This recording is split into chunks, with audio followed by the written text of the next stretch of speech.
Buenos días, soy Leonardo Guidi, analista financiero de Grupo Carey. Hoy es viernes 2 de diciembre de 2022 y este es el resumen semanal de los mercados.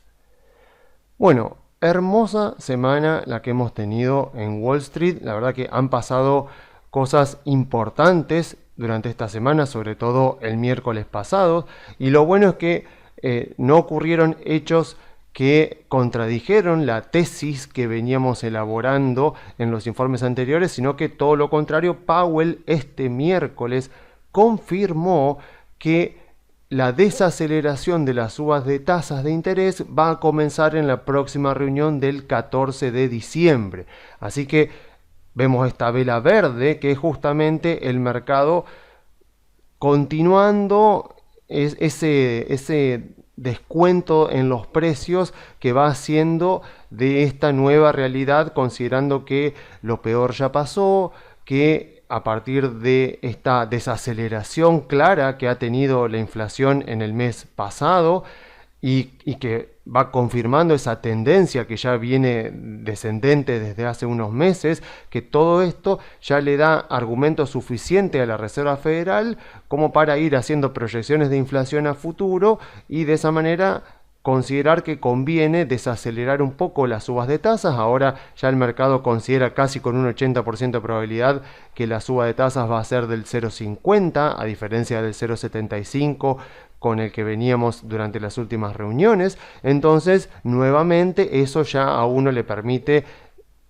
generar como una tendencia hacia el futuro, diciendo, bueno, arrancamos con 0,50 ahora, después el 1 de febrero sería la próxima reunión, tal vez sea 0,50, tal vez si los datos vienen bien 0,25, eventualmente antes de mediados de año la Fed ya tendría la tasa de interés por encima de lo que es la inflación interanual, si es que la inflación efectivamente continúa bajando a estos ritmos o a un ritmo superior, y eso ya va a permitir que para la segunda mitad del año la Fed pueda de a poquito por lo menos empezar a bajar la tasa de interés, y eso evidentemente tiene un efecto positivo en las valuaciones de las empresas. Si a eso le sumamos que el Congreso de Estados Unidos ya ha quedado bloqueado para los próximos 2 años de Biden y que a medida que baje la inflación y que la situación geopolítica internacional más o menos se estabilice un poco, ahora con la guerra en Ucrania ya también estancada desde hace tiempo, bueno, podríamos empezar a vislumbrar un escenario en el cual con inflación a la baja, la Fed ya mucho más moderada con su política de tasas de interés e incluso empezando a ser un poco más dovish, un poco más amigable con los mercados, podría tal vez evitar una recesión o que haya una recesión leve, y eso ya el mercado lo puede ver y puede ver a través de por ejemplo, un contexto recesivo o un contexto de bajo crecimiento económico durante la primera parte del año que viene. Entonces, como las acciones se mueven siempre descontando las ganancias futuras de las empresas, ya con estos dichos de Powell, ya el mercado tiene argumentos suficientes para empezar a ir elaborando un escenario base para los próximos 12 meses, que ya aparenta ser mucho más amigables con las valuaciones de las empresas, pero no solo con las valuaciones de las empresas, sino también con los fundamentos de las empresas. O sea, no solo con la tasa de interés que se usa para el descuento de flujo de fondos, sino para el numerador del descuento de flujo de fondos, que sería el free cash flow. Y a su vez, el free cash flow lo podemos desglosar en las ganancias operativas, que a su vez se pueden desglosar en los ingresos, por ejemplo, y los gastos de las compañías. Entonces, ya el mercado puede empezar a vislumbrar ese escenario en el cual la Fed ya se vuelve mucho menos hostil e incluso pasa a ser un poco más amigable con los mercados hacia la segunda mitad del próximo año, pero a la vez, al mismo tiempo, el contexto político se mantiene totalmente tranquilo y el contexto económico ya no es de un estancamiento, un bajo crecimiento como este año, una potencial recesión, sino que tal vez pueda haber una recesión, pero va a ser corta y eventualmente regresará el crecimiento económico, y si regresa el crecimiento económico obviamente regresan las ganancias de las compañías, que es justamente lo que más le interesa a los mercados, o sea, lo que más le interesa en cuanto al free cash flow del accionista. Y acá me parece importante volver a aclarar por qué en este contexto en particular es tan importante que focalicemos nuestro análisis por lo menos nuestro análisis de las variables de más alto nivel, macroeconómicas, financieras, en la política monetaria que está llevando adelante la Fed. Porque lo que ocurre básicamente es que en los contextos económicos de crecimiento económico con baja inflación, o sea, de crecimiento de la economía en términos reales, lo que ocurre es que el efecto negativo que tiene en las valuaciones de las empresas las subas de tasa de interés de la Fed son más que compensadas por los efectos positivos que tiene el hecho de que la economía está creciendo, de que la inflación es baja. Recuerden que hemos visto en informes anteriores cómo se puede perfectamente demostrar que la inflación destruye el valor de las empresas, no solo porque desincentiva a las personas a gastar y a invertir en economía real, sino que además, como se amplía la base imponible del impuesto a las ganancias por una cuestión inflacionaria, porque nominalmente la empresa termina ganando más, hay una mayor parte de las ganancias de las empresas que se la termina llevando el fisco, cosa que no ocurre cuando la inflación es baja, si lo sabremos nosotros acá en Argentina. Entonces, en esos contextos de crecimiento económico real, o sea, por encima de la inflación, la Reserva Federal puede ir subiendo las tasas de interés poco a poco, de tal manera que el mercado pueda ir descontando de antemano lo que puede llegar a venir, y hasta un cierto nivel, por supuesto, provoca que las tendencias alcistas continúen en las empresas, porque las empresas continúan ganando dinero, continúan teniendo ganancias en términos reales, y eso incluso lo vimos con lo que era esta tabla de los price earnings implícitos relacionados con las ganancias de las empresas y el rendimiento sobre el capital invertido, o sea, el rendimiento real que tenía el capital de la compañía con respecto al costo de capital. Entonces nosotros lo que veíamos es que si yo tengo un costo del equity de 9,5, como puede ser más o menos el que tenemos en este momento, y la Reserva Federal empieza a bajar las tasas de interés, vamos a suponer algo grande, que vamos de 9,5 a 8, por ejemplo, baja bastante el costo del equity, lo que vemos es eso, es que a igualdad de condiciones, la misma empresa sigue creciendo al mismo ritmo, el rendimiento sobre el capital sigue exactamente igual, o sea, es exactamente la misma empresa, pero la Reserva Federal bajó la tasa de interés y eso hizo caer el costo del equity. Los inversores están dispuestos a pagar price earnings mayores, o sea, están dispuestos a pagar múltiplos mayores. Y como la gran mayoría del mercado, y cuando digo la gran mayoría del mercado, digo 90% del mercado, no invierte en base a flujo de fondos descontados, a análisis profundos de las compañías, las partes cualitativas y de la industria, sino que la mayoría de la gente invierte en base a múltiplos en el mejor de los casos, o incluso haciendo análisis técnicos en todas sus variantes, o incluso por emocionalidad, por seguir modas. O sea, hemos tenido varios ejemplos el año pasado con las criptomonedas, por ejemplo, con los NFTs, con las SPACs. Bueno, hemos tenido ejemplos en la burbuja de las .com también. Bueno, como la gran mayoría de las personas no invierte mirando balances, esto se termina cumpliendo. O sea, la Reserva Federal empieza a bajar las tasas de interés, los inversores a igualdad de condiciones con la misma empresa que antes está dispuesto ahora a pagar múltiplos mayores, y vemos que las cotizaciones suben. Lo contrario pasa, por supuesto, si de 8 nos vamos otra vez a 9,5, ven cómo caen las valuaciones los price earnings que los inversores están dispuestos a pagar por las compañías, y caen más cuanto más esté creciendo la compañía y cuanto mayor sea su rendimiento sobre el capital invertido. Por eso justamente es que las empresas que más cayeron este año fueron las empresas de sectores en crecimiento. O sea, cuando la Reserva Federal sube las tasas de interés en contextos donde la economía está creciendo y la inflación es baja, lo que nosotros podemos ver es que la Reserva Federal sube las tasas de interés. Por ejemplo, estamos en un 8% o un 7%, supongamos que estamos en un 7% de costo del equity. La Reserva Federal sube las tasas de interés, tenemos estos price earnings teóricos que los inversores estarían dispuestos a pagar si fueran racionales, pero sabemos que no lo son. Entonces, suponemos que la Reserva Federal ha empezado a subir las tasas de interés y el contexto es de baja inflación y de crecimiento económico real, positivo en términos reales.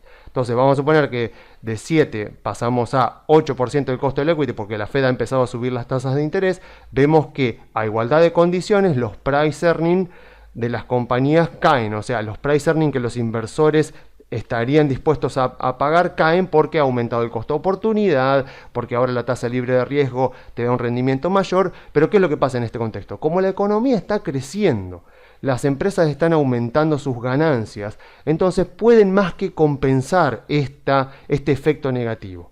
Y como el price earning, el numerador es el precio, pero el denominador es el earning, en este contexto en el cual los price earnings demandados por las compañías tienden a caer, o sea, los inversores en promedio están dispuestos a pagar para las earnings más bajas, las empresas pueden satisfacer esa necesidad porque como están creciendo, como los fundamentos son buenos, como la economía está creciendo, sus ganancias están creciendo, entonces las earnings pueden ir aumentando de tal manera de cumplir con estas exigencias de los inversores. Esto, por supuesto, hasta un cierto punto.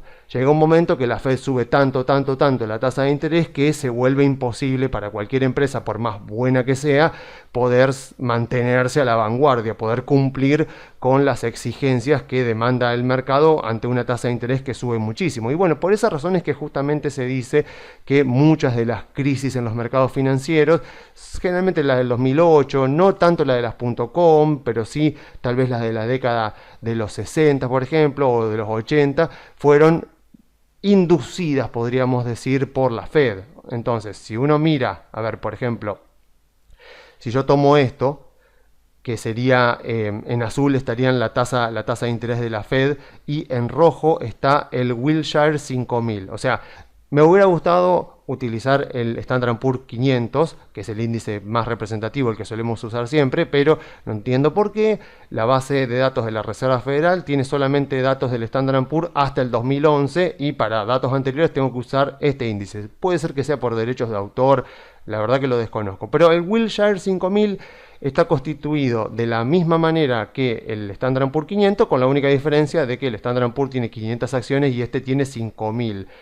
O sea, trata de hacer como una muestra de todo el mercado, aunque en realidad cuando uno va a mirar los datos concretamente no tiene 5000 porque no llega, porque llega un momento que las ponderaciones de las acciones son tan bajas que no tiene sentido incluirla porque son 0,00, entonces ponen más o menos 3800 acciones. Pero bueno, concluyamos que una cartera de inversión constituida por 3.800 valores ponderados por capitalización de mercado es bastante representativo y como vemos acá bastante similar al Standard & Poor's. Entonces, ¿qué vemos?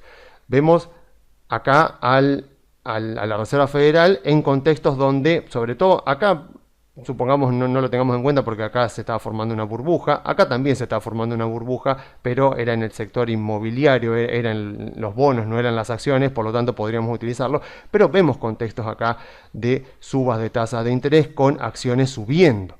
Entonces vemos que no necesariamente los contextos de suba de las tasas de interés, como ha ocurrido este año, provocan mercados bajistas, provocan bajas fuertes en las acciones. Vemos acá, por ejemplo, entre el 2003 y el 2007, que fue un mercado alcista que duró bastante. En Argentina también tuvimos un gran mercado alcista y vemos que las acciones subieron y que la tasa de interés también fue subiendo hasta que llegó acá a un punto y la Fed después la tuvo que empezar a bajar cuando ya estaba explotando la crisis financiera. Y acá lo mismo, acá vemos que hasta diciembre de 2015 la Reserva Federal mantuvo las tasas de interés en cero, después las empezó a subir, llegó a subirlas hasta un 2,5% y vemos que eso de ninguna manera destruyó el mercado alcista. Las empresas siguieron subiendo y no pasó lo que pasó este año. Vemos que la Reserva Federal iba subiendo de a poquito las tasas de interés y vemos que el mercado alcista seguía su marcha. Bueno, ¿qué pasó este año? Bueno, acá está la gran diferencia.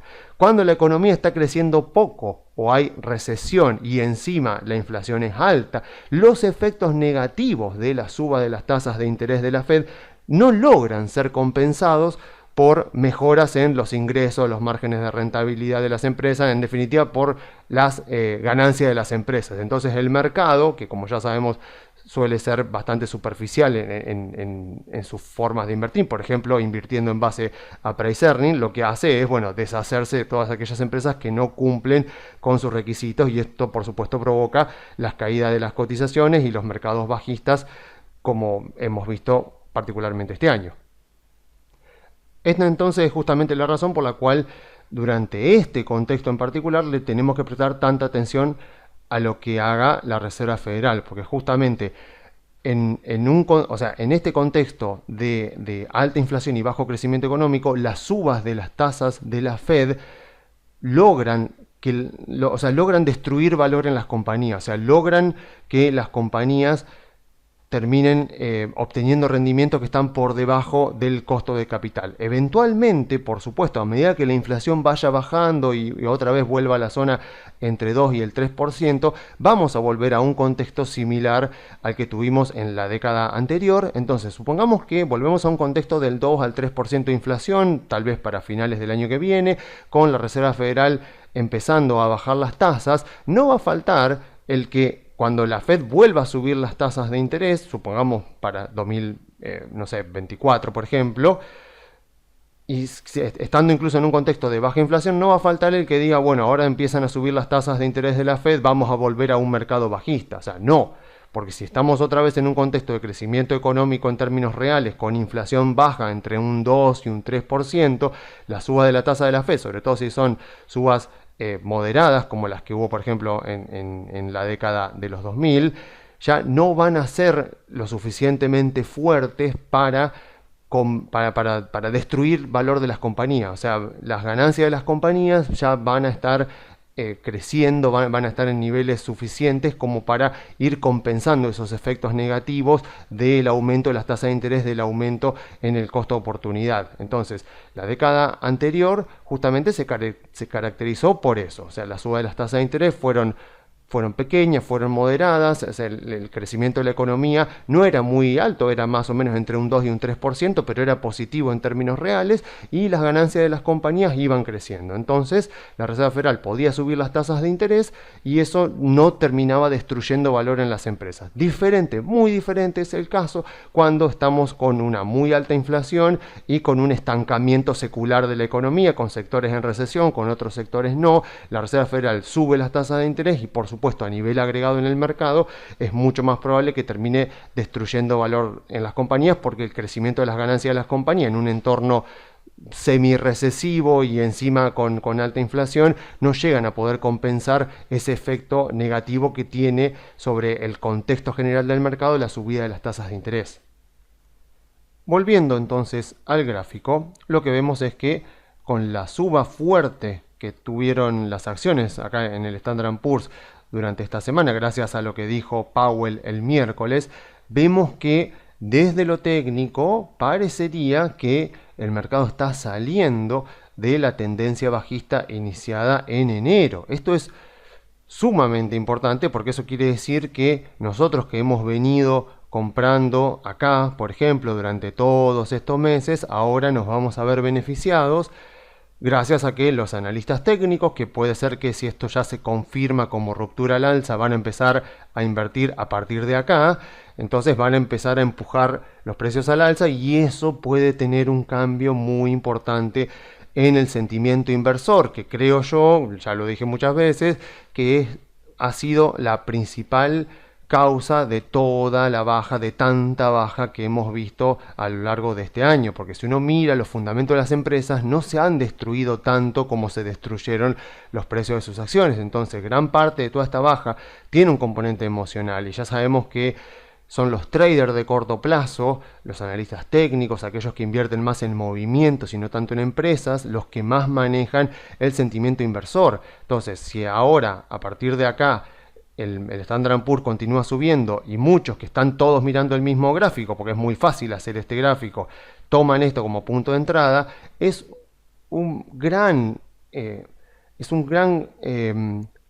cambio, o sea, podría provocar un gran cambio en el sentimiento inversor y eso puede ya ir transformando durante las próximas semanas e incluso durante los próximos meses el sentimiento inversor para que este sea efectivamente el inicio de un mercado alcista. Entonces yo a veces no entiendo los debates que por ahí se arman entre los analistas fundamentales y los analistas técnicos, cuando los analistas fundamentales deberíamos estarles muy agradecidos a los analistas técnicos por existir, ya que la mayor cantidad de ineficiencias que se producen en los precios del mercado se producen gracias a los analistas técnicos, Así que los que hacemos análisis fundamental, que compramos empresas, tenemos que agradecerles porque ese tipo de ineficiencias que provocan los que operan movimientos, los que tradean movimientos, los que tradean momentum, y tradear momentum es básicamente tradear emociones, es tradear expectativas, tradear el humor del mercado. Entonces, esa gente, la gente que opera de esa manera, y sobre todo los algoritmos, pues ya sabemos que la mayor parte de ese dinero se mueve a través de algoritmos, son las que nos permiten eventualmente comprar empresas muy baratas que nosotros no podemos creer lo bajas que quedan las valuaciones. O sea, compramos empresas a valuaciones muy bajas que tal vez hace un par de meses, unos cuantos meses, el año pasado, nos parecía imposible ver a Microsoft cotizando estas valuaciones, a Apple, a Amazon cotizando estas valuaciones, y lo logramos gracias a eso. O sea, pudimos acceder a Facebook, a Meta, por ejemplo, a menos de $100. ¿Gracias a quién pudimos hacerlo? Obviamente, gracias a errores que cometió Zuckerberg, sí, pero gracias a que lo hizo en un contexto donde el sentimiento inversor es muy pesimista y todo eso se exacerbó. Ahí se generaron ineficiencias que le permitieron a los que analizan la compañía, a los que analizan la industria, poder capturar esa ineficiencia y haber comprado, por ejemplo, Meta Platforms, la vieja y querida Facebook, a menos de $100 de cotización, lo cual son cosas que pocas veces se pueden ver, y después cuando ya los mercados alcistas arrancan, uno no puede creer que haya empresas que hayan llegado a esas valuaciones. Pasa en Argentina también. Si miramos las valuaciones de las empresas argentinas, bueno, obviamente a finales del año pasado, incluso si las miramos hoy, la verdad que valen centavos de dólar muchas de estas empresas y que son empresas buenísimas. Pero si miramos, por ejemplo, valuaciones de empresas argentinas en 2011, en 2012, por ejemplo, era ridículo lo que habían llegado. Transener a menos de 10 centavos de dólar. O sea, eran cosas increíbles que uno no puede creer que hayan llegado a tanto, pero sí, efectivamente llegaron a tanto y después subieron muchísimo. Ahí uno también podría alegar que había medio una burbuja en acciones argentinas en 2017-2018, está bien, pero Argentina es así, o sea, estamos en extremos. Pero a ver, ¿qué es lo que importa?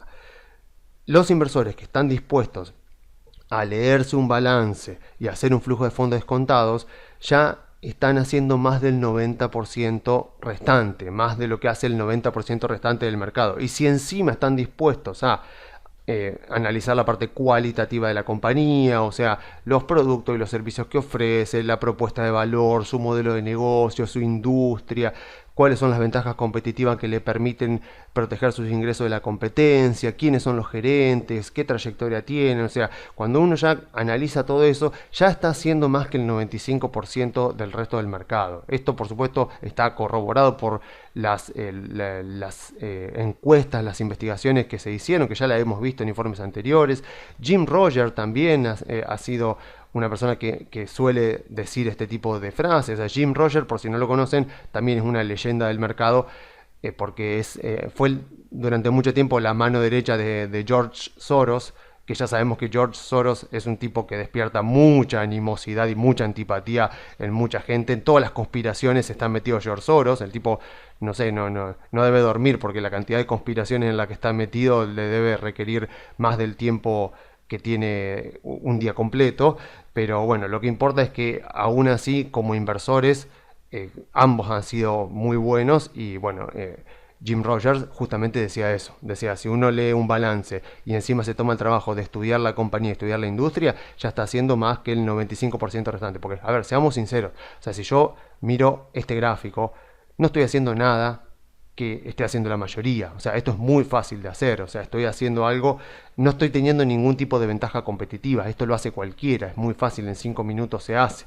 Entonces, al hacer esto no estoy teniendo ninguna ventaja competitiva, pero al estudiar una empresa sí. Y la buena noticia de todo esto es que las ineficiencias del mercado siempre van a existir mientras haya seres humanos que estén invirtiendo, porque los seres humanos por naturaleza cometemos muchos errores y eso provoca muchas ineficiencias del mercado. El que mejor lo expresa para mí es Seth Klarman. Por si no conocen a Seth Klarman, es también una leyenda del mercado, o sea, al nivel también de Warren Buffett, Peter Lynch, Howard Marks. Escribió un libro que es famosísimo, que se llama Margin of Safety, o sea, margen de seguridad, que se consigue en PDF gratuitamente. Es un libro que se considera un clásico de las inversiones. Y a tal punto se considera un clásico que si quieren comprar, o sea, físicamente lo pueden conseguir carísimo. O sea, en PDF lo pueden conseguir gratis, lo bajan por internet, no hay ningún problema. Pero si quieren comprar porque les gustaría tener una edición física del libro, obviamente que solo se consigue usado, y si lo buscan en Amazon, por ejemplo, los venden arriba de los $1000. O sea, así de clásico se considera el libro que escribió este señor Seth Klarman. Y acá le responde a Lowenstein, que hizo este artículo, y habla mucho sobre el tema de la eficiencia del mercado y las ineficiencias del mercado. Entonces me quiero detener simplemente en esta parte que la he marcado, la he resaltado con bastante vehemencia por lo que veo, y dice que los mercados son eficientes por la naturaleza humana, nuestra innata, que tiene raíces profundas y permanente naturaleza humana. Entonces las personas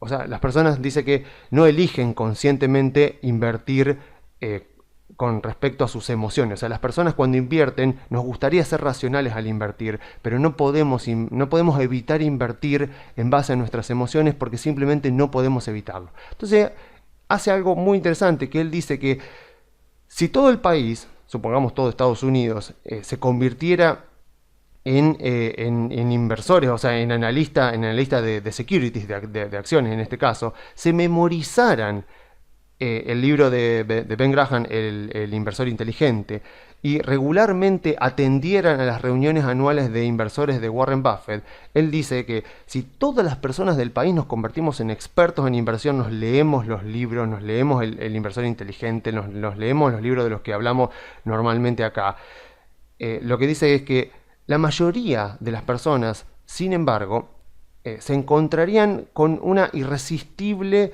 necesidad de participar en ofertas públicas iniciales, participar en estrategias de momentum o de participar en modas, en modas de inversión. O sea, el año pasado las criptomonedas, los NFTs, o sea, bueno, uno ve que ahí hay como una moda, están empezando a subir los precios en las criptos, o sea, adolescentes que se hacen millonarios tradeando criptomonedas o crean criptomonedas y tienen éxito. Entonces es como que nos sentimos, o sea, es difícil que podamos resistir la tentación de meternos en ese tipo de cosas. Cuando vemos que algo se está haciendo popular en el mundo de las inversiones, que algo que mucha gente está empezando a tener éxito en eso, es muy difícil mantener la templanza, la prudencia y no participar en eso. Entonces dice, incluso si las personas de alguna manera se las arreglaran para ser inversores en valor a largo plazo con una porción de su capital, las personas, sin embargo, se sentirían tentadas a hacer day trading y realizar análisis técnico de gráficos de acciones. Las personas, en definitiva, igual se sentirían atraídas hacia esquemas para intentar volverse ricos pronto y, de ser posible, sin poco esfuerzo. Dice que las personas empezarían a notar que sus amigos, sus vecinos se están volviendo ricos, y obviamente que sus vecinos y sus amigos se lo harían notar. Entonces dice que caerían, aunque sea temporalmente, en esta idea de copiar lo que sea que está funcionando hoy. O sea que nos cuesta mucho ver si hay alguien que está ganando mucho dinero, que nos muestran que está ganando con algún tipo de estrategia, con una criptomoneda, con una SPA, con unos NFTs, con algo, con una empresa tecnológica, con lo que sea. Lo que dice es eso, dice que de todas maneras vamos a actuar de manera emocional, y justamente una de las razones que él pone para explicar ineficiencias, por qué los mercados pueden volverse ineficientes, quiere decir que las personas igual nos sentiríamos tentados a hacer trading intradiario, algo increíble, pero hay gente que hace trading intradiario, y realizar análisis técnico en gráficos de acciones.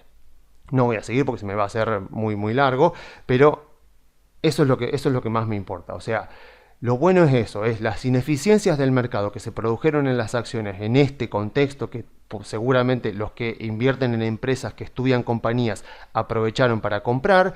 van a empezar a ser capitalizadas a medida que esto ya efectivamente se confirme como un nuevo mercado alcista, y aquellas personas que hacen análisis técnico, por ejemplo, que siguen tendencias, que nunca van en contra de la tendencia, que siempre compran una vez que ya está confirmada la tendencia, que esta gente se empiece a meter, y como son los que mueven la mayor parte del dinero en el mercado, o por lo menos los que mueven la mayor parte del sentimiento inversor en el mercado, son los que efectivamente van a terminar cambiando el sentimiento inversor y van a confirmar efectivamente que este es un nuevo mercado alcista, y la parte de aceleración del mercado alcista finalmente va a tener lugar.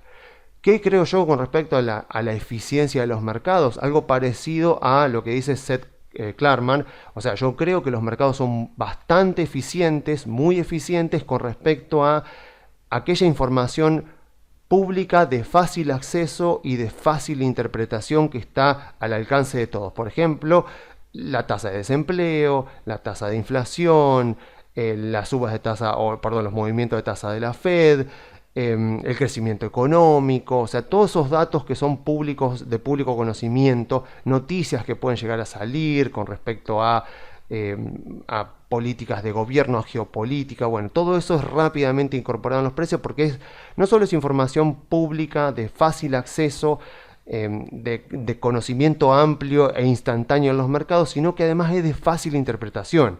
Porque uno me podría decir, bueno, pero un balance de la compañía también es de público acceso. Yo me meto a la página de relaciones con el inversor de una empresa y ya está, me descargo el balance. Sí, perfecto, pero después hay que leerlo, después hay que interpretarlo, después hay que entender la parte cualitativa de la empresa, después hay que entender los detalles, y lo importante de eso es los detalles. No nos olvidemos que toda evaluación es una historia que yo me cuento sobre cómo será el futuro de la compañía. Por eso toda evaluación es siempre y en última instancia una opinión. Es una historia que yo me cuento sobre el futuro de la compañía, y mi historia puede ser totalmente diferente a la historia que se cuenta a sí misma otra persona. Para mí la empresa puede estar barata, para otra persona puede estar perfectamente cara, y bueno, el mercado está hecho afortunadamente de eso. Entonces, como para cerrar esta parte, creo que una frase que podría resumir muy bien todo lo que estuve diciendo hasta ahora sería decir que, a pesar de que en las grandes variables, las variables más conocidas, las que son de fácil acceso y las que son de fácil interpretación, en cuanto a esa información los mercados financieros suelen ser muy eficientes, sí que existen ineficiencias cuando ya empezamos a mirar sectores del mercado, industrias, y por supuesto cuando miramos empresas en particular. Por ejemplo, o sea, cuando las empresas son de baja capitalización, cuando las empresas tienen poca liquidez en el mercado. Es algo que estaba acá, yo no lo voy a hacer por cuestiones de tiempo, pero habla un poco de la liquidez, o sea, de que los inversores a veces evitamos aquellos activos que son menos líquidos. Pensemos, por ejemplo, en el panel general de Argentina. O sea, nosotros miramos siempre el panel Merval, y el panel general, al ser de menor volumen, de menor capitalización, a veces se producen muchas ineficiencias, incluso en empresas que son similares, que están en el mismo sector y en la misma industria que empresas del panel Merval. O sea, lo vimos en las euforias, en las tendencias alcistas anteriores de Argentina. Seguramente lo vamos a volver a ver ahora, si es que efectivamente nuestro mercado inicia una nueva tendencia alcista ante la expectativa electoral del año que viene. Entonces, a pesar de que justamente a grandes rasgos, con las grandes variables, los mercados suelen ser bastante eficientes, se producen muchas ineficiencias cuando ya empezamos a mirar cosas puntuales, empresas puntuales, sectores e industrias puntuales, y en mi opinión el mercado ha sido bastante injusto, por no decir justamente bastante ineficiente, con las empresas en crecimiento durante este año, que fueron excesivamente castigadas. Pero bueno, a los analistas fundamentales, a los que miramos un poco más a largo plazo y que tenemos paciencia para aguantarnos ver nuestro portafolio caer durante bastante tiempo, a la larga el mercado nos termina recompensando, porque somos los que terminamos aprovechando ese tipo de ineficiencia, yendo bastante en contra del mercado, bastante en contra del consenso. Y bueno, eventualmente cuando los mercados se recuperan, sobreviene una nueva tendencia alcista, somos los que terminamos mejor recompensados, porque justamente nada es gratis, o sea, no hay almuerzo gratis. Uno termina siendo más recompensado porque también compró en un momento donde el sentimiento inversor era muy negativo, donde uno estaba comprando contra tendencia en un momento tal vez de mucha incertidumbre, y uno confiaba porque tiene información. Y bueno, esa es la manera en la cual los grandes portfolio manager del mercado, sobre todo Peter Lynch, si pueden, si saben un poco de inglés, vean las conferencias que dio Peter Lynch, sobre todo en la década de los 90, donde él cuenta casos puntuales de empresas que fue comprando y de cómo iban cayendo los precios sin que la empresa disminuyera sus ganancias, cerrara locales, dejara de expandirse. O sea, y él comentaba eso, comentaba casos como de PepsiCo, de Taco Bell, o sea, empresas que veían que sus acciones caían casi a cero en contexto donde la empresa estaba ganando más, estaba expandiéndose. Entonces él cuenta muy bien eso. O sea, si yo podría decir justamente un experto en ir en contra de la tendencia del mercado y de aprovecharse de esas ineficiencias que se producen en ciertas industrias y en empresas, es justamente Peter Lynch. Y otro justamente es Howard Marks, de quien veníamos hablando la semana pasada y que espero tener tiempo esta semana para terminar este último memo, que es bastante bueno y que lo arrancamos la semana anterior. O sea, Howard Marks, por si no lo conocen, es otra de las leyendas de Wall Street, una persona que se hizo millonaria a sí misma.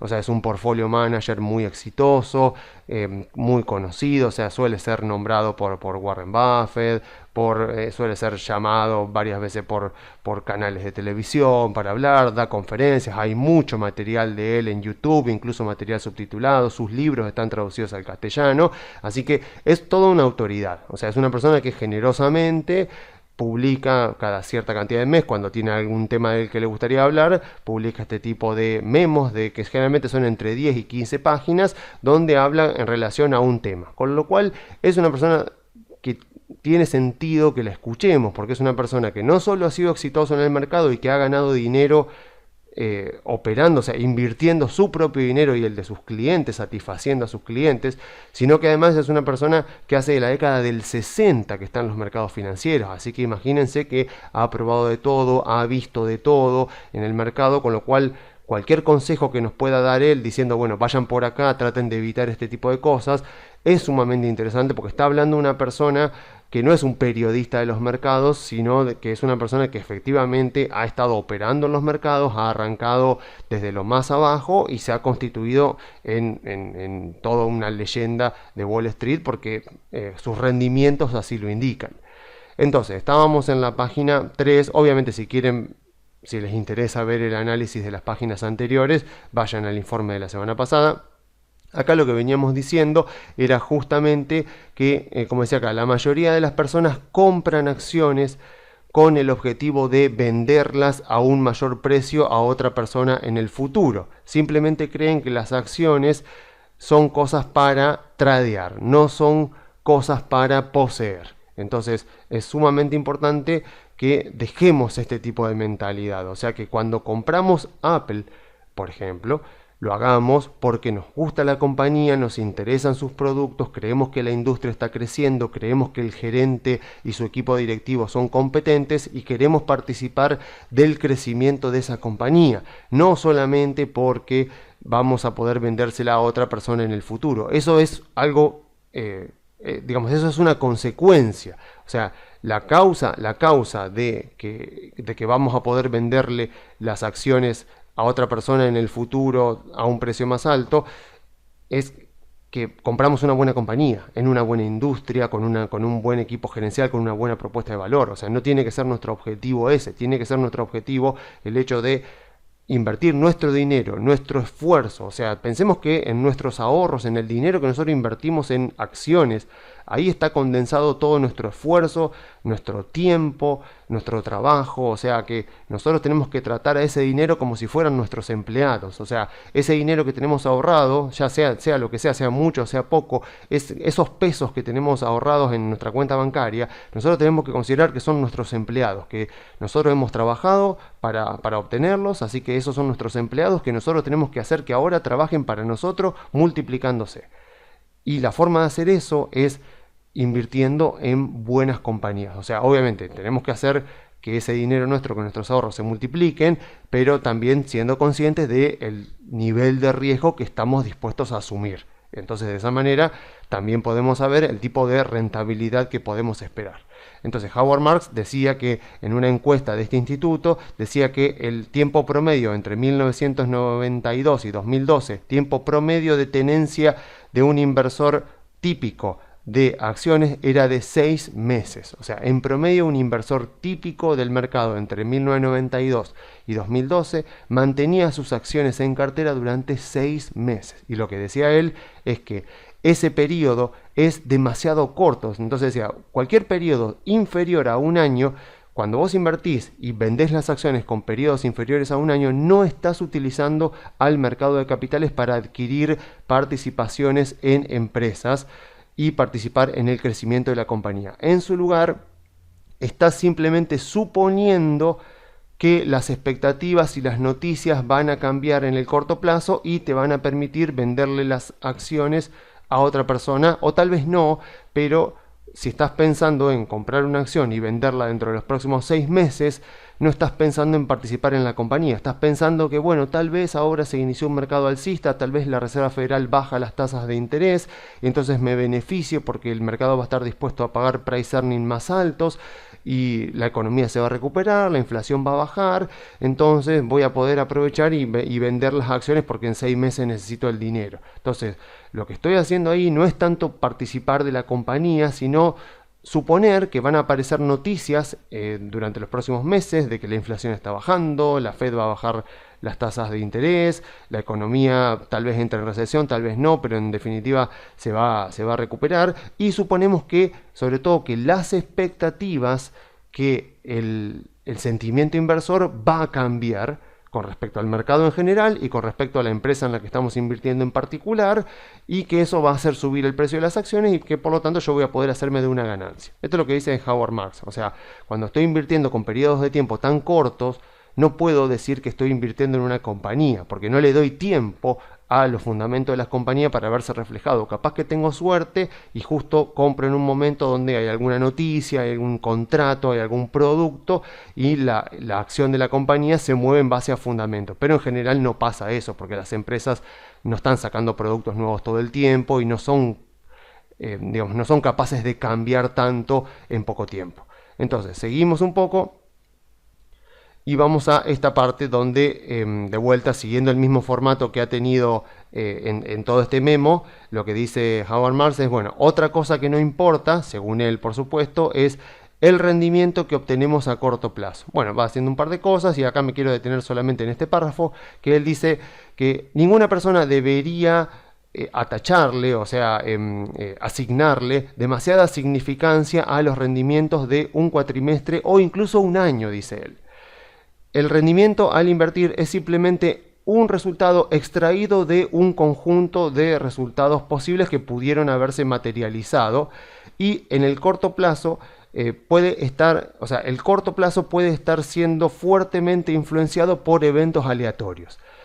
De esa manera, los rendimientos de un simple trimestre es probable que sean un indicador débil de la habilidad del inversor, si acaso. O sea, como lo que está queriendo decir es que justamente yo compro la acción de una empresa y digo, bueno, ¿qué va a pasar durante el próximo trimestre? Bueno, lo que va a pasar a largo plazo, como dice Benjamin Graham, el mercado es una máquina de ponderar los fundamentos de la compañía. O sea que a largo plazo, las empresas que obtengan altos rendimientos sobre el capital invertido y que estén creciendo, van a obtener mejores rendimientos de sus acciones en el mercado que aquellas empresas que están creciendo poco, al 2, 3, 4, 5% y que tienen un rendimiento sobre el capital invertido bajo. Eso es a largo plazo. A corto plazo, lo que dice Howard Marks es que el rendimiento que podés llegar a tener de las acciones a corto plazo es uno de un rango muy amplio que pueden haber sucedido. O sea, el rendimiento que vos tuviste, capaz que tuviste un rendimiento bueno, capaz que tuviste un rendimiento mediocre, capaz que tuviste un rendimiento malo.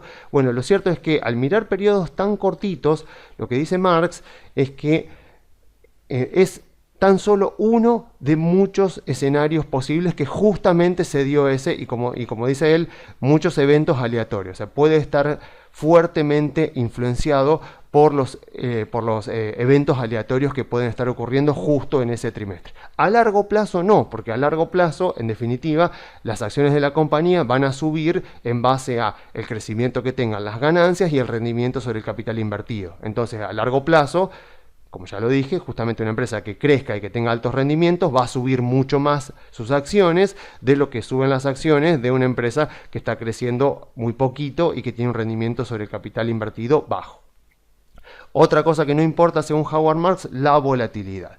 Y acá, otra vez tenemos que hacer la diferencia entre volatilidad y riesgo. O sea, volatilidad puede ser positiva o puede ser negativa.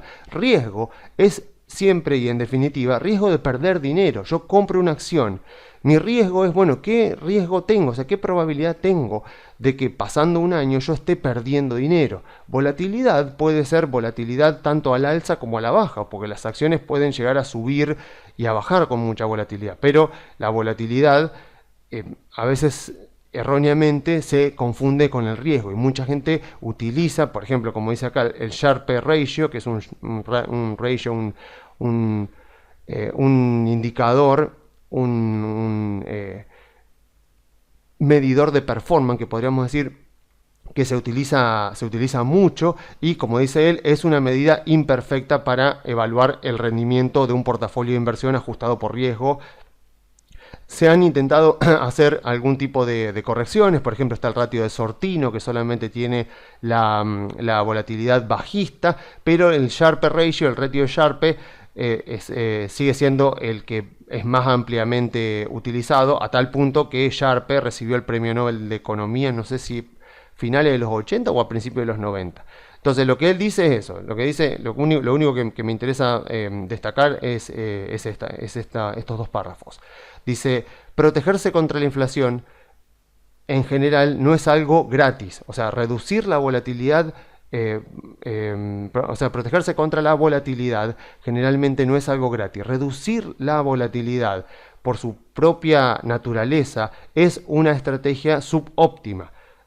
Dice, nosotros deberíamos presumir que favoreciendo en nuestro portafolio una estrategia que disminuya la volatilidad del portafolio debe provocar, si todo se mantiene igual, que obtengamos rendimientos menores. O sea, no es gratis el hecho de bajar la volatilidad de nuestro portafolio. Cuando bajamos la volatilidad de nuestro portafolio, lo que estamos haciendo también es disminuir el rendimiento esperado de nuestro portafolio. Entonces, hay personas que le tienen mucho miedo a la volatilidad o tienen la ilusión de creer que pueden evitar la volatilidad bajista. Bueno, eso no se puede hacer porque la volatilidad es extremadamente difícil de predecir.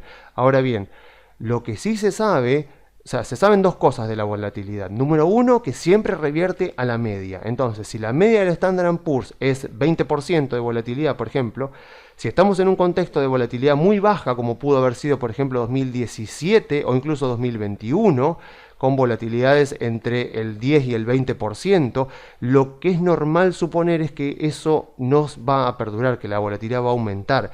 Y si estamos en un contexto de alta volatilidad por encima del 20%, como sucedió durante este año, lo normal es suponer que en algún momento la volatilidad revierte la media. O sea, la volatilidad es un oscilador, va oscilando en torno a una media, que en Estados Unidos es del 20% y en el Merval de Argentina es, creo que es del 30% o incluso puede ser un poco más. Pero siempre la volatilidad revierte la media y no es algo malo per se. Lo que tenemos que tratar de evitar es justamente el riesgo de perder dinero y siendo conscientes que a veces por evitar la volatilidad, por desconocimiento, porque tal vez no conocemos las acciones en las que invertimos, entonces queremos evitar la volatilidad y diversificamos mucho nuestro portafolio, eso al mismo tiempo nos provoca menores rendimientos esperados. Entonces lo que dice Marx es que si conocemos muy bien lo que estamos haciendo, podemos asumir mayor volatilidad y eso no necesariamente va a representar un mayor nivel de riesgo porque vamos a ser coherentes con lo que estamos haciendo, vamos a ser conscientes de a qué nos estamos exponiendo, qué volatilidad podemos esperar y qué rendimientos podemos esperar. podemos esperar. Entonces, él lo que dice es la volatilidad, la segunda característica de la volatilidad es que es siempre un fenómeno temporal. O sea, siempre que aparece en contexto de muy alta volatilidad, es esperable que frenen en algún momento y generalmente frenan de golpe, no es que van bajando de a poquito. Generalmente hay mucha volatilidad y de golpe frena la volatilidad. Y lo mismo para los contextos de muy baja volatilidad. Cuando hay muy baja volatilidad, en algún momento tenemos que suponer que la volatilidad va a aumentar y generalmente cuando la volatilidad aumenta, las acciones caen. No siempre, por ejemplo, el miércoles tuvimos un día de bastante volatilidad alcista, pero por lo general lo que se dice es eso. Entonces, dice, la mayoría de los inversores no deberían adjuntarle una gran importancia a este fenómeno de la volatilidad, si es que acaso lo hacen. O sea, es verdad que los mercados son volátiles, vamos a tener volatilidad en los mercados y lo mejor que podemos hacer es no intentar evitar la volatilidad porque eso es imposible. Lo mejor que podemos hacer es ser conscientes de qué es lo que tenemos en nuestro portafolio. O sea, y sobre todo si invertimos a largo plazo, la volatilidad es un fenómeno mucho menos importante, porque justamente otra de las cosas que dice Marx acá es que los inversores, perdón, la volatilidad debería ser menos importante para los inversores en estos casos. Yo me subrayé estos dos, que es justamente uno de los casos es cuando nuestro capital no está sujeto a grandes retiros. O sea, si viene una persona, por ejemplo, al Grupo Carey, y me dice, yo quiero invertir en CDRs, pero necesito el dinero, retirar todo el dinero dentro de los próximos 6 meses, lo primero que le digo es, no te puedo recomendar CDRs, no podés invertir en CDRs. ¿Por qué? Porque tenés tu capital sujeto a un gran retiro de dinero durante los próximos meses, durante el corto plazo. Entonces, como yo sé, por ejemplo, que las acciones, los CDR, por ejemplo, son activos financieros que pueden sufrir bastante volatilidad, lo que sé es que si yo miro a largo plazo, la volatilidad, los contextos de alta volatilidad no me interesan siempre que yo justamente sepa en qué estoy invertido y que las acciones en las que estoy invertido son de buena calidad. Pero si yo invierto muy a corto plazo, puede pasar que me agarre, como decía Marx, un cuatrimestre malo, como decía, dentro del rango de posibilidad que tengo para un periodo corto como 6 meses, puede ser que justo me agarre un semestre malo y la volatilidad hace que tal vez mi portafolio de inversión, mi CDR, caigan bastante. Entonces, si yo tengo que retirar dinero en el corto plazo, voy a estar en serio riesgo de terminar retirando a pérdida y terminar perdiendo dinero. Entonces, justamente la volatilidad se vuelve un fenómeno mucho más importante a medida que mi plazo de inversión es más corto. Si yo tengo una persona que quiere invertir y necesita el dinero dentro de los próximos 3 a 6 meses, tengo que utilizar e invertirle el dinero en un instrumento de inversión, por ejemplo una obligación negociable, por ejemplo una letra de descuento o una letra que ajusta por inflación, algo que sea de vencimiento de corto plazo o por lo menos de naturaleza de baja volatilidad, para de esa manera asegurarle a esa persona o aumentarle todo lo posible a esa persona la probabilidad de que dentro de 6 meses, cuando necesite retirar su dinero, va a obtener más dinero que el que invirtió y que le ganó a la inflación o que le ganó al tipo de cambio, dependiendo de qué riesgo decidió asumir y de qué riesgo decidió evitar. Y otra cosa, él dice, la volatilidad debería ser algo menos importante para los inversores cuando no se han apalancado con deuda y que tengan que repagar en el corto plazo. Como regla general, como consejo general, nunca jamás se invierte con dinero prestado. Siempre se invierte con dinero propio, porque el hecho de invertir con dinero prestado provoca justamente que las emociones obstruyan fuertemente nuestro pensamiento. Bueno, después acá hace una nota al margen hablando de fondos de inversión privados, no nos importa. Entonces, vamos a esta parte. ¿Qué es otra cosa que no importa para Howard Marks para ser exitoso como inversor? La hiperactividad. De acá me voy a focalizar principalmente en este párrafo que dice, cuando yo era chico, había un dicho popular que decía, no estés ahí sentado, haz algo. Pero dice, para invertir, a la hora de invertir, yo lo que hice fue invertirlo, hace medio un juego de palabras ahí y dice, a la hora de invertir yo lo que hice fue invertirlo, y lo que dice Howard Marks es no hagas nada, o sea, no hagas algo solo por hacer algo, sentate ahí, o sea, quédate sentado en tu portafolio de inversión. Entonces lo que dice, desarrolle una mente, o sea, un marco de pensamiento que le haga pensar justamente que no se hace dinero cuando usted compra o vende. O sea, usted hace dinero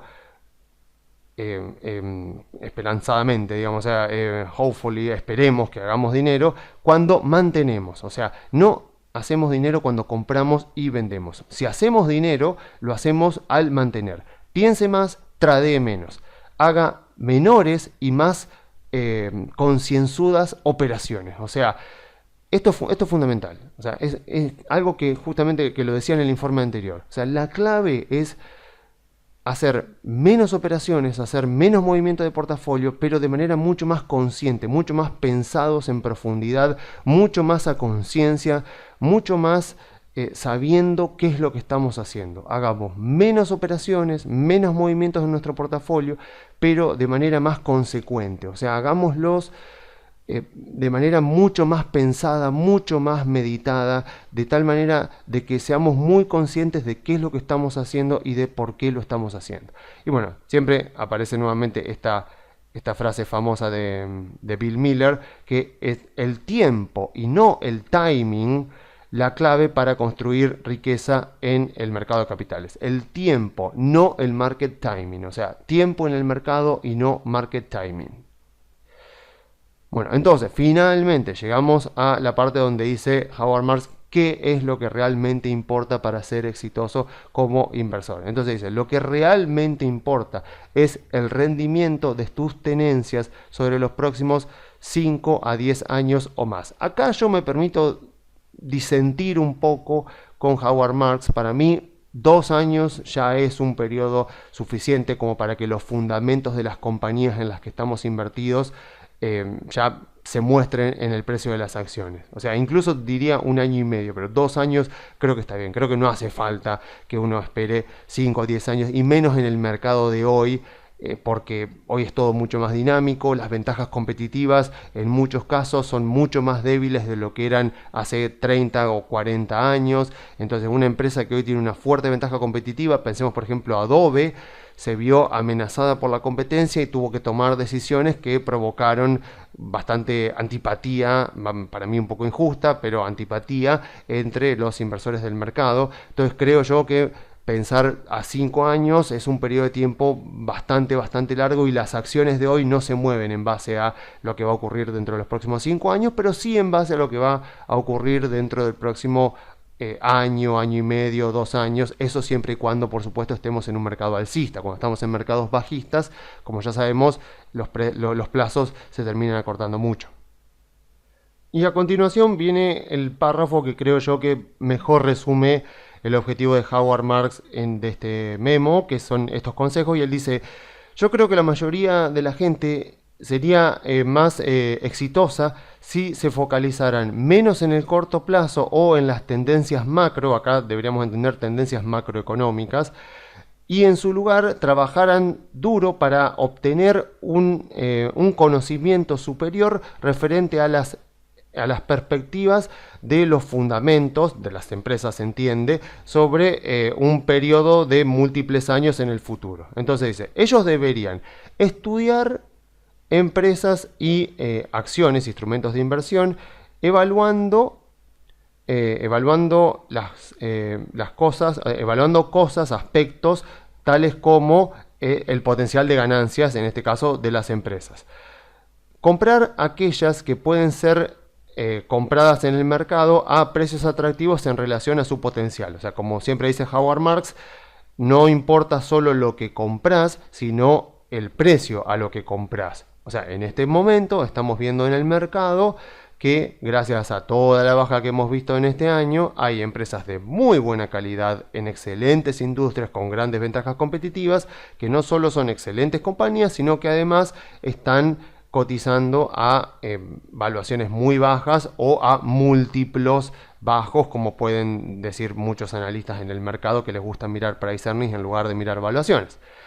Después, tercer consejo, mantenerlas mientras que las perspectivas de ganancias de la compañía y el atractivo del precio se mantengan intactos. O sea, mientras los fundamentos de la compañía se mantengan bien y el precio de la empresa no te parezca que ha quedado demasiado caro en base a los fundamentos, mantenelas y realiza cambios solo cuando estas cosas, o sea, those things, o sea, estas cosas, digamos, estas variables, estos aspectos de las compañías, las ganancias, el precio al que está cotizando la empresa, la evaluación, no pueden ser reconfirmadas o cuando algo mejor aparece en el camino. Entonces, básico, sentido común, o sea, es básicamente invertir con sentido común. Encontrar aquellas empresas que tengan un potencial de ganancias muy bueno, que vayan a crecer, que tengan altos rendimientos sobre el capital, compralas cuando los precios están por debajo de los fundamentos, cuando estén a una buena evaluación, mantenerlas mientras vos puedas confirmar que las ventajas competitivas de la compañía sigue fuerte, sigue intacta y que la evaluación de la empresa, el precio no ha subido tanto como para que la compañía quede muy cara en relación a sus fundamentos y hacer cambios en tu portafolio solo cuando no puedas validar tu tesis de inversión, cuando haya cambiado algo en la compañía o cuando el precio haya subido mucho o cuando encuentres alguna mejor oportunidad de inversión. Sentido común, o sea, sentido común. Cualquier persona que haya leído un par de libros de inversión diría chocolate por las noticias. Pero bueno, lo dice Howard Marks, parece que no es algo tan obvio como nos parece y siempre vale la pena volver a esto, sobre todo en estos contextos de incertidumbre, sobre todo en un año como este, donde uno pierde muchas veces la brújula, se deja llevar por el sentimiento inversor, como diría Seth Klarman, se puede dejarse llevar y sentirse tentado a querer, viendo que su portafolio viene bajando durante el año, a querer hacer trading de corto plazo como para recuperar un poquito, para compensar un poco la pérdida que está teniendo con las acciones. No sé, puede verse tentado a querer vender las acciones creyendo que va a poder recomprarlas más abajo sin saber si eso va a pasar o no va a pasar. Y bueno, la última parte del informe son todos estos consejos que da Howard Marks. No los voy a decir todos, voy a pasar más o menos así por arriba porque es más o menos un resumen de lo anterior. Dice él, olvídate del corto plazo, only, o sea, solamente el largo plazo importa. Piensa en las acciones, securities en las acciones, como partes de las compañías, no como trading cards, que sería figuritas o tarjetas que se pueden intercambiar. O sea, no son papeles para intercambiar, no son como las figuritas del mundial que las puedo cambiar. No, son partes de compañías. Bueno, decidite si vas a creer en la eficiencia de los mercados. Si crees que los mercados son eficientes al 100%, y bueno, comprate el índice. Si crees, como yo decía, que los mercados son eficientes en grandes cosas, pero en las compañías se pueden equivocar y mucho, bueno, entonces aprovecha y estudia empresas en particulares, que seguro ahí vas a encontrar oportunidades de inversión a un menor riesgo.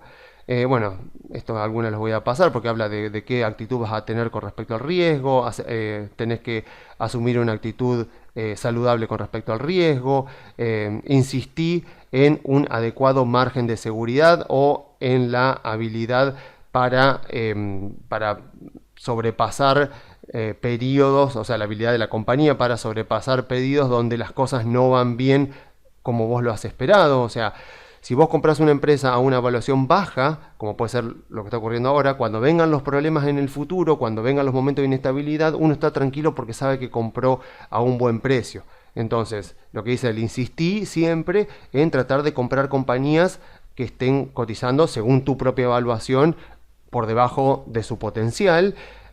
Y también tratar de comprar compañías o de aprender lo suficiente de las compañías que te permitan mantenerte tranquilo, o sea, tu weather period sería como sobrellevar, o sea, poder superar periodos en los que las cosas no van tan bien como lo que hemos esperado. Y acá viene un punto muy importante, por eso es el único que marqué con una flechita. Dice, deja de tratar de predecir la macroeconomía. Estudia más bien la microeconomía como un loco con el objetivo de conocer tu ambiente de competencia, tu empresa, la industria que estás estudiando, o sea, conocerla mejor que lo demás. Entiende que podés esperar ser exitoso solamente si tenés una ventaja en conocimiento y ser realista, y tenés que ser realista acerca de si efectivamente la tenés o no la tenés.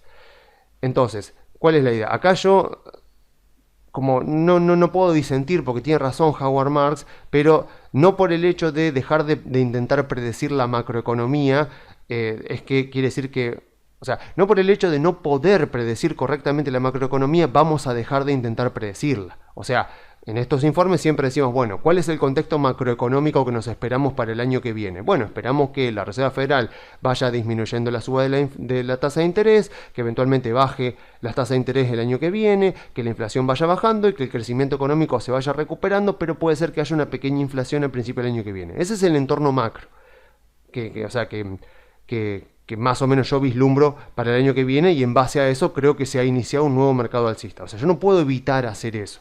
Lo que dice Howard Marks es, bueno, que deje de intentar predecirlo. Bueno, yo creo que ni él deja de hacer ese tipo de cosas. Lo que sí es muy importante, lo que sí es fundamental, es, como dice él, estudiar la micro, o sea, lo que es la empresa, la industria y de ser posible el sector, pero por sobre todo las empresas y la industria. O sea, estudiarlo como loco, como un obsesivo. O sea, tenés que ser una persona que sea muy conocedor de la industria y de la empresa. ¿Por qué? Porque en caso de que estés equivocado, porque perfectamente podés estar equivocado, podemos estar equivocados en el estudio de la macroeconomía y en qué macroeconomía esperamos para Estados Unidos durante el año que viene, al menos si hemos comprado buenas empresas y las conocemos bien, vamos a evitar cometer errores. O sea, sabemos que la macroeconomía, el entorno financiero tiene una influencia gigante en nuestro portafolio. Mucho más de lo que pueden tener cada empresa en particular de las que hemos formado el portafolio.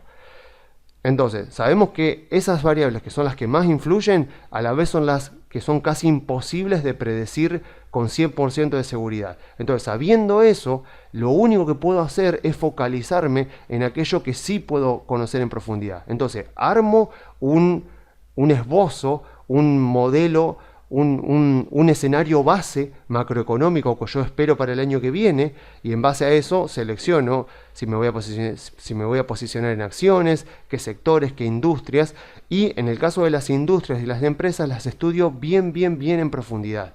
Entonces, gracias a eso, si yo me equivoco con el escenario macroeconómico que yo vislumbro para el año que viene, al menos me voy a sentir tranquilo y puedo saber qué puedo esperar de las empresas en las que invertí.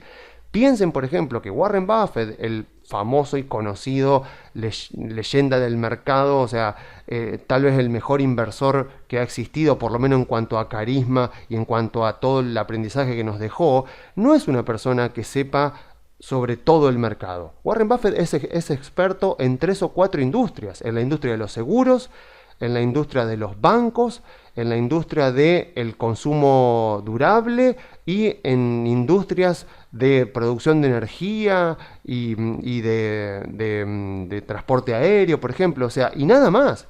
Si uno mira el portafolio de Warren Buffett, no solo ahora, sino a través de sus años en el pasado, de las décadas en las que ha invertido Warren Buffett, uno ve que él se focaliza en 4 o 5 industrias.